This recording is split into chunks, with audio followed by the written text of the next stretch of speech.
Welcome to the Slop Temple. We pray this video helps.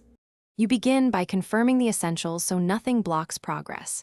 Sign into the exact organization account you'll upload from. Mismatched accounts are a common cause. Once confirmed, check the file type, PPTX, and the size limit set by your service, and make sure your internet is stable at least 1 Mbps. Now close other active uploads and disable VPN or proxy temporarily. After that, restart PowerPoint to clear cached sessions and prepare for the upload attempt you are about to run. Next, you diagnose internal and network issues that block uploads.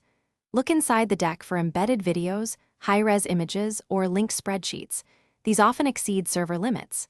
Save a copy and use compress media or export slides to a fresh PPTX to strip hidden data.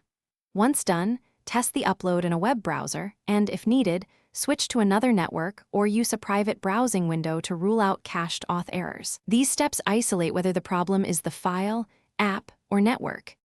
To finish, attempt the upload with your optimized file and watch for progress indicators or server error messages so you know what to fix next. If the platform still rejects the file, upload it to cloud storage and share a direct link as an immediate workaround. Make sure permissions are set correctly so viewers can access it. If problems persist, clear the Office credential cache and sign in again. This often resolves stubborn authentication blocks. Then retry the upload immediately to confirm success. Thanks for watching. Consider subscribing if we helped you.